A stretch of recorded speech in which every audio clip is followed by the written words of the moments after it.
Jaya Radha Madhava Kunja Vihari.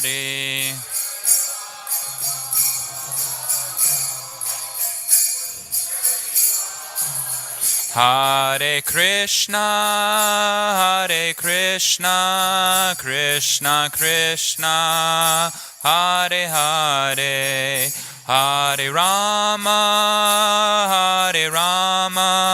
Rama Rama, Hare Hare, Hare Krishna, Krishna Krishna.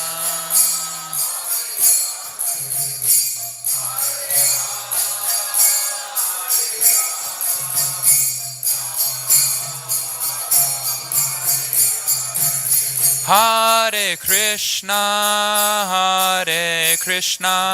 Krishna Krishna, Hare Hare, Hare Rama, Rama Rama, Hare Hare, Hare Krishna.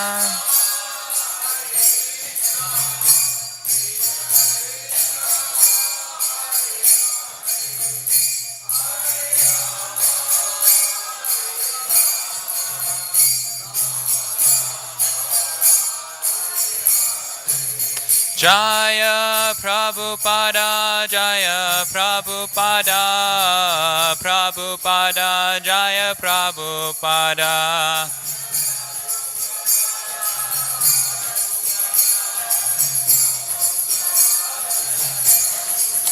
Prabhupada, Prabhupada, Prabhupada, Jaya Jaya Prabhupada.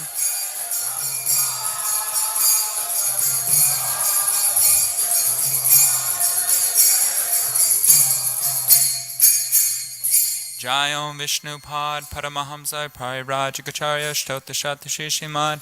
His Divine Grace A.C. Bhaktivedanta Swami Srila Prabhupada Ki Jai. Jayom Vishnupad Paramahamsa Parirajikacharya Shtotashata Shishimad. His Divine Grace Srila Bhakti Siddhanta Saraswati Thakur Maharaj Prabhupada Ki Jai. ISKCON BBT Founder Acharya Srila Prabhupada Ki Jai. Grantaraj Srimad Bhagavatam Ki Jai. Gaura Premanande Hari Hari Bol.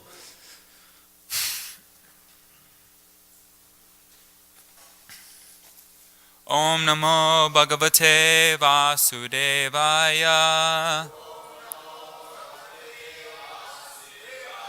Om Namo Bhagavate Vasudevaya. Om Namo Bhagavate Vasudevaya.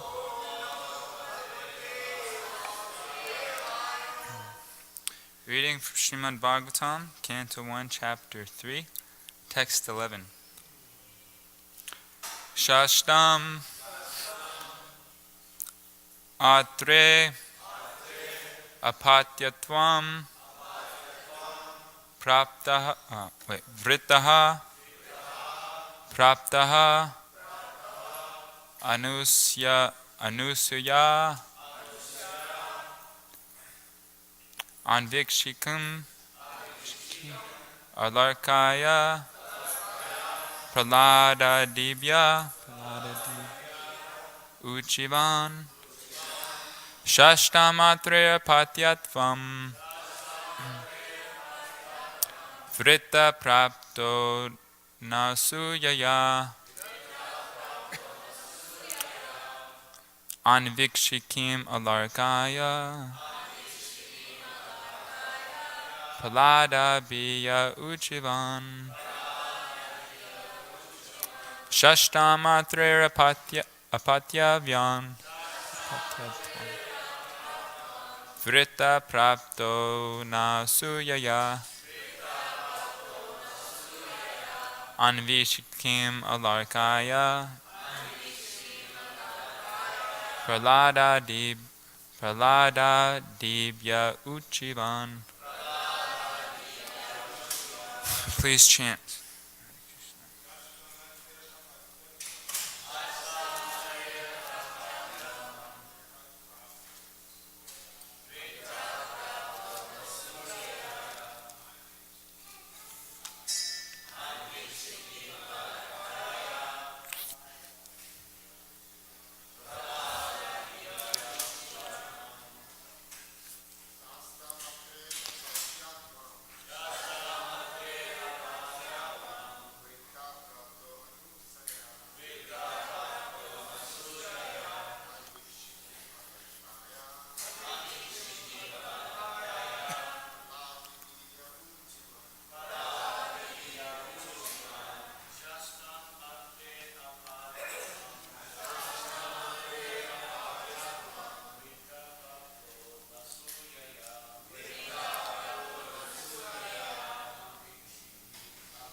Mataji's.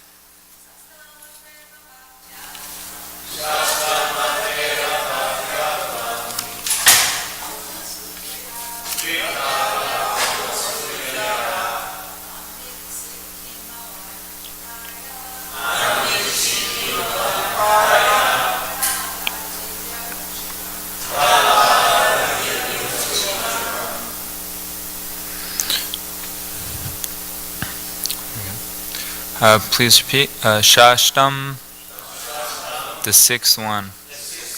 Atrehe, of Atri. Apatyatvam, sonship. Vritaha, being prayed for. Praptaha, obtained. Anasuyaya, by Anasuya. Anvikshikim, on the subject of transcendence. Alarkaya, unto Alarka. Pralad Adibhyaha, unto Pralad and others. Uchivan spoke. Translation. The sixth incarnation of the Purusha was the son of the sage Atri. He was born from the womb of Anusuya, who prayed for an incarnation. He spoke on the subject of transcendence to Alarka, Pralad, and others, Yadu, Hayai, and etc. Purport. The Lord incarnated himself as Dattatreya, the son of Rishi Atri and Anusuya. The history of the birth of Dattatreya as an incarnation of the Lord is mentioned in the Brahmanda Purana in connection with the story of the devoted wife. It is said there that Anusuya, the wife of Rishi Atri, prayed before the Lords Brahma, Vishnu, and Shiva as follows. My lords, if you are pleased with me, and if you desire me to ask from you some sort of blessing, then I pray that you combine together to become my son. This was accepted by the lords, and as Dattatreya, the Lord expounded the philosophy of the spirit soul, and especially instructed Alarka, Pralad, Yadu, Hai, etc. Om Jnanatamandasya Gyananjana Shalakoya Chakshu Unmilitamena Tasmai Shri Gurave Namaha. I was born in the darkest ignorance. My spiritual master opened my eyes with the torchlight of knowledge. I offer my humble obeisances unto his lotus feet. Thank you for allowing me to speak today. I don't know much about the subject, but I'll try my best. So in the 8th canto, chapter 14, the translation explains how in every yuga, the personality of Godhead, he actually appears in different forms of siddhas or liberated beings for a particular function. For example, he appeared as the 4 Kumars to disseminate transcendental knowledge. He came as Yajnavalkya to teach the ways of karma, and it explains how he assumed the form of Dattatreya to teach the system of mystic yoga. So I was doing a little research, and within the Upanishads is one of the Upanishads is Dattatreya Upanishad, which is narrated by Lord Ramachandra to Hanuman. And in the beginning of that, Lord Brahma is asking Lord Narayan, what is the process to become free from the cycle of birth and death? So Vishnu is explaining to Lord Brahma that he himself comes in the form of Dattatreya, and that one can meditate on this form to become liberated from the samsara cycle, repetition of birth and death. So according to, in the 4th canto also, Dattatreya is explained as directly Vishnu Tattva, a direct expansion of personality of Godhead, whereas like expansions like incarnations like the 4 Kumars, etc., are still within the category of Jiva Tattva. So in this purport, it's explaining how Dattatreya is actually a combination of the 3 guna avatars of Lord Brahma, Vishnu, and Shiva. So Krishna obviously has unlimited forms, and when he comes to this world, he takes on a form to serve a specific function. For example, at the end of Satya Yuga, there's a devastation, a flood that floods the whole earth, and it's supposed to destroy all life on earth and bring about a fresh yuga. So Krishna takes the form of Matsya Avatar, the fish incarnation, because fish can swim. So he takes that form for a specific function. He saves Vaivasvata Manu and many others, and he comes to preserve and save the Vedic literature. And he comes as Lord Nrsingadev to save his pure devotee Prahlad Maharaj. And at the same time, while doing this, he preserves the benediction of his devotee Lord Brahma by coming in the half man and half lion to kill the demon Hiranyakashipu. And as Lord Ramachandra, he comes as an ideal king to teach what a perfect government would be like, a God-centered government. So thus his moral principles and his religious example serves an example for all of us to try to follow. So as we know, Krishna comes to this world for the main purpose of bringing the conditioned souls back to their natural habitat. So as eternal spiritual beings, coming into this material world, we're in like an awkward situation. This is not our natural habitat. These material bodies are compared to like prison suits. Actually, the Sanskrit word anartha literally translates to unwanted things. So this body itself is actually an anartha. It's unwanted for the soul. It's unnecessary to actually have a material body. So Prabhupada actually gives this example of a fish out of water. And water is obviously the natural habitat for a fish. But if out of illusion, the fish thinks that he'll enjoy more on land than within his natural habitat, even if you give that fish a fresh new car and money and a couple fish girlfriend, he's not going to be happy until he goes back to his natural habitat. So it's the same thing with us in this material world. We're trying to find happiness in the objects of the senses, ignorant to the fact that true bliss actually lies within our dormant relationship with Krishna. So Krishna says in Bhagavad Gita that whenever and wherever there's a decline in religious practice and a rise in irreligion, then he appears. And in the next verse he says, Parityanaya sadhunam vinishaya chaduskantam dharma samstapanarthya sambhavami yuge yuge, to annihilate the miscreants and to deliver the pious, as well as to reestablish the principles of religion. He appears in every millennium as himself, comes himself. So Krishna comes to enlighten the conditioned souls, and he personally comes in his Vishnu Tattva expansions. He also sends his empowered representatives, the Shaktivesh avatars. Shakti actually means power, and Avesh means endowed. So these are living entities who are equipped with certain special power to execute the mission of the Lord. So, and he also manifests himself through the Vedic literature, namely Srimad Bhagavatam and Bhagavad Gita. But in this age of Kali, he especially comes as the Hare Krishna Maha Mantra. Narottam Das Thakur says, Golokera Premadana Harinam Sankirtan, that these names of Krishna actually have nothing to do with this material world. They're coming directly from Goloka Vrindavan. And in the 11th canto, it explains that Krishna Varnam Tusha Krishnam Sango Pangastra Parshadam Yagya Sankirtanam Prayer Yajanti Hi Sumeda Saha, that in this age of Kali, the intelligent people will perform congregational chanting of the Lord's holy names and worship the personality of Godhead, who is constantly chanting and dancing and singing the names of Krishna. And although he appears not to be blackish in this incarnation, he's considered Krishna himself. So the Srimad Bhagavatam was compiled approximately 5,000 years ago, and it actually predicts the future. Like, for example, later in the same chapter, it will explain the incarnation of Lord Buddha, who appeared 2,600 years ago, meaning 2,400 years after the Bhagavatam was written, he appeared. But Bhagavatam predicts Lord Buddha, tells what his name's going to be, the dynasty he appears in, the place he appears in, and what his mission will be. So similarly, this verse I just quoted from the 11th canto is predicting the appearance of Sri Chaitanya Mahaprabhu. Lord Gauranga is the most recent appearance of Lord Krishna. It came a little over 500 years ago.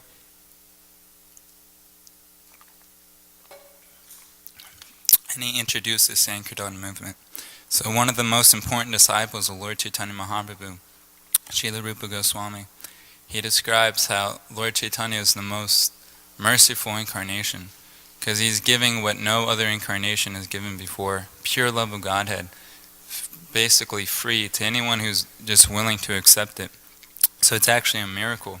Like this painting up on the wall, or up on the ceiling here, Lord Chaitanya was traveling through Jharkhand forest, and he was making four-legged animals chant, dance, and sing Krishna's holy names, and actually like the deer and it explains that the deer and the lions were hugging each other and embracing out of ecstasy, out of love. So similarly, people of this Kali Yuga are more or less acting like animals, but this Krishna consciousness movement is a direct incarnation of Lord Chaitanya. And just by coming in contact with this movement, these animal-like people are chanting and dancing and becoming pure Brahmanas and pure Vaishnavas. So this is actually the purpose of this movement. All the way, starting from Krishna to Lord Brahma to Narada to Vyasadeva, all the way down to our Srila Prabhupada. All these great souls, their mission is to somehow or another find a means to attract living entities to come back to their natural habitat.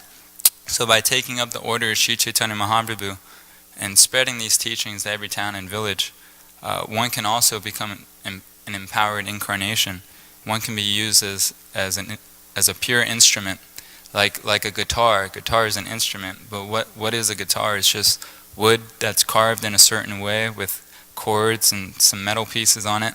If it's not used and it's just laying around, it basically has no value. It's just useless. It's actually like in the way.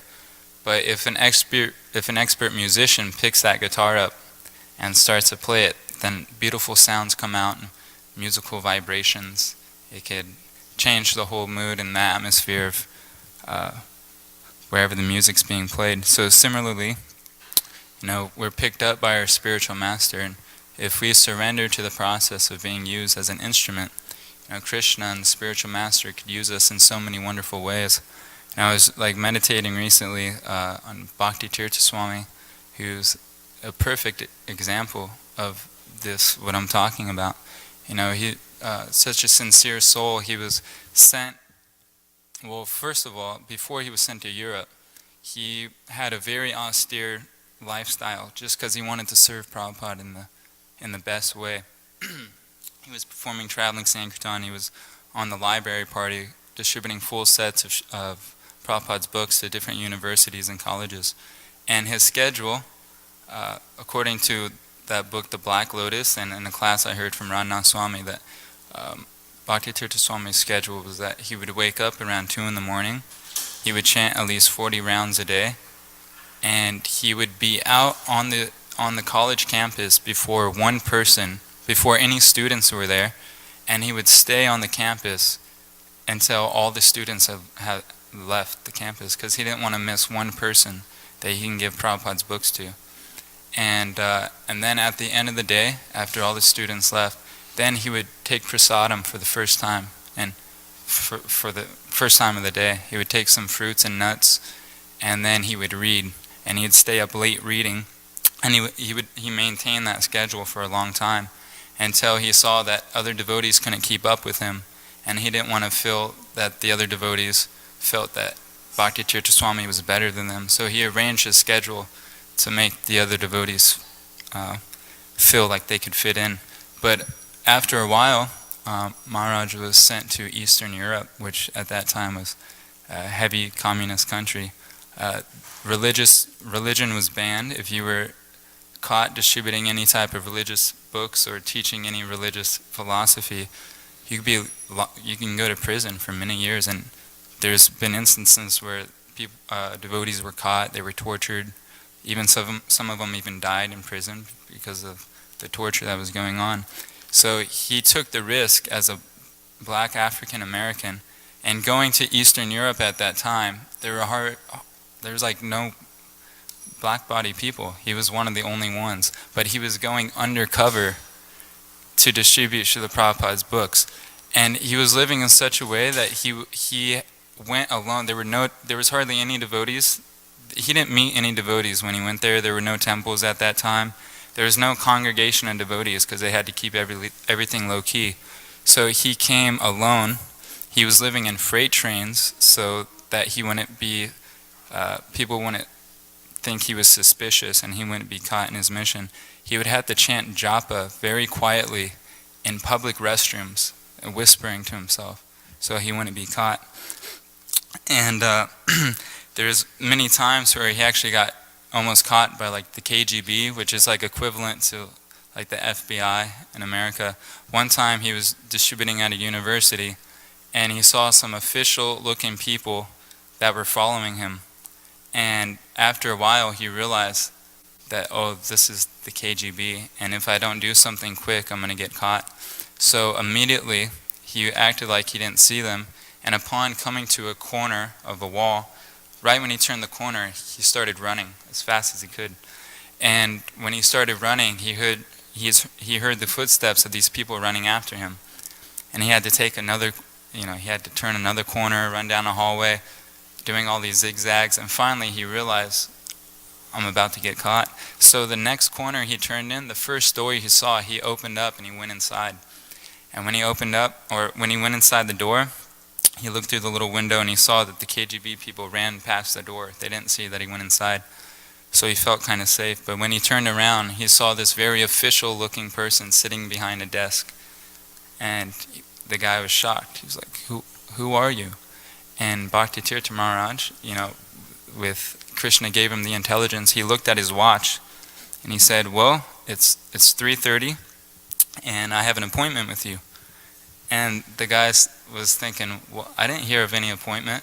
And Maharaj was saying, well, yeah, I called your secretary and I set up an appointment and it's 3 o'clock, so I'm here. I'm supposed to have an appointment. And the guy was like bewildered. He was like, okay, well, what do you have to say? And Maharaj actually convinced them to take a whole set of Srila Prabhupada's books. And through all this struggle and being undercover and all these austerities, still he was one of the topmost book distributors in the world.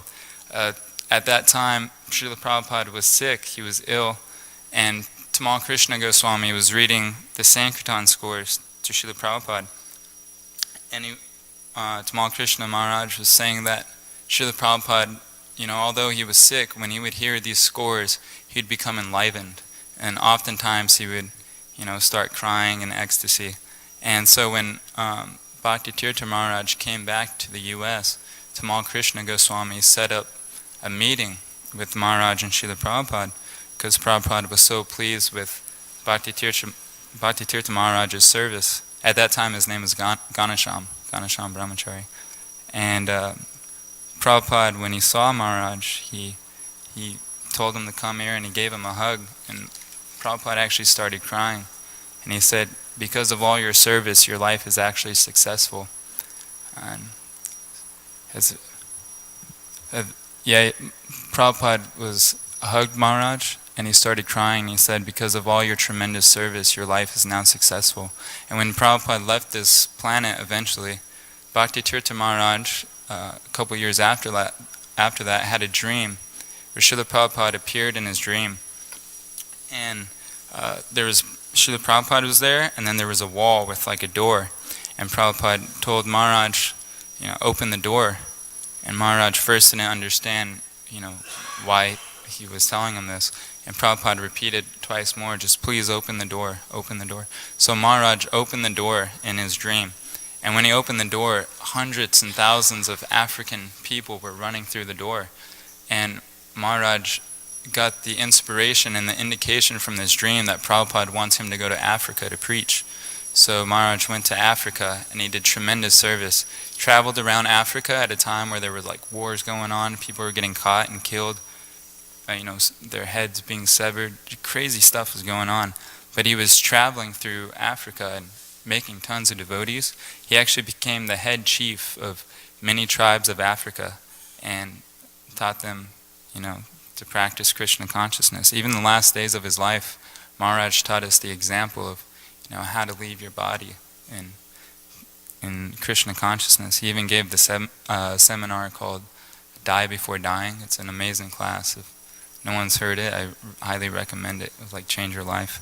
So we can see so many disciples of Srila Prabhupada just by taking the order serious and surrendering to Srila Prabhupada's instructions. They actually become empowered. There's many people in this room actually that have become empowered instruments of Srila Prabhupada.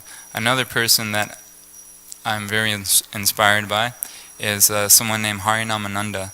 In Europe, he basically is famous for distributing the most books per day than anyone in history. He was doing 200, 300 big books a day. And at one point, a few times, it did over 900, almost 1,000 big books in one day, which is very amazing.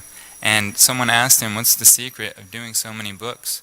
And he simply said that to realize that it's the desire of Krishna, it's the desire of all the Vaishnavas, and the desire of the spiritual master that these books go out, that all these people get the mercy. So realizing that you're not the doer, that Krishna's the doer, and just try not to get in the way. Try not to let your false ego get in the way of the flow of mercy.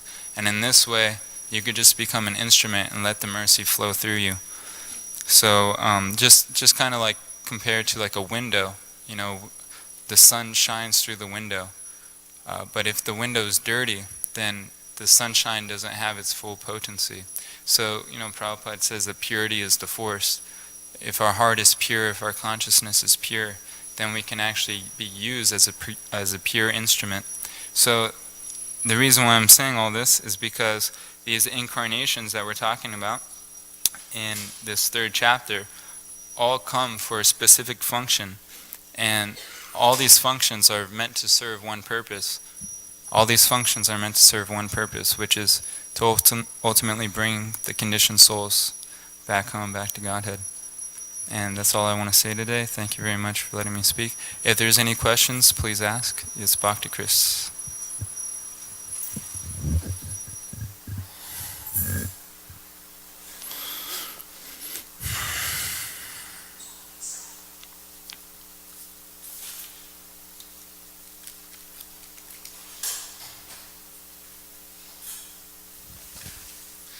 Hey, Bold, it was an excellent class, Prabhu.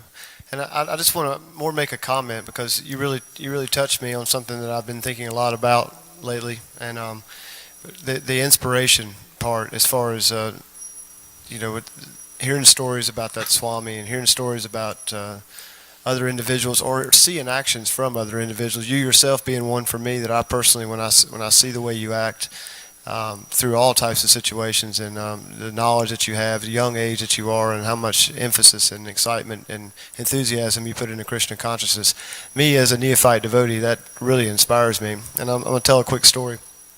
Before I got here to the temple, I didn't have a temple very near me. It was more than 2 hours away. There were 2 temples in North Carolina, and I was kind of away. So I had to, I used the internet mostly to get my information. And I've told you this story, but I found His Holiness Radhanath Swami, his videos, and I was so attracted to his videos that actually there were several times I didn't even go into work because I stayed up so late watching His Holiness's videos. There was such an attraction there that when it became time for me to have the ability to actually join the ashram, being so inexperienced, I didn't know any better. I contacted his Facebook page, his messenger service, to ask if I could do it and where I would go. And so one of his disciples ran the page and discussed with me, and asked me where. I went through the process, and it worked out, and I was able to come here. But the point is, seeing things like that and hearing people like that, it's such an inspiration to new devotees. And then sometimes, though, I'm going to say something a little negative, and I'll probably be chastised, but I'm going to say it anyway. I've also seen examples of senior devotees and Prabhupada disciples who gave me the total opposite feeling, and it took away all the hope inside my chest. And there were times when I thought, if this guy can't do it, how could someone like me ever do it? So it works both ways. And the point is that sometimes we may be the only example of ISKCON that anyone ever sees. We may be the only example of the teachings of Lord Chaitanya or Krishna himself that anyone ever has a chance to see. So be careful, because someone's always watching and someone's always listening, and I am especially. And a lot of times when I don't have the experience and the love of Krishna in my heart like as much as I would like, I look towards my association to find it. And so I'm watching and I'm listening, and I need the inspiration. Thank you, Prabhu.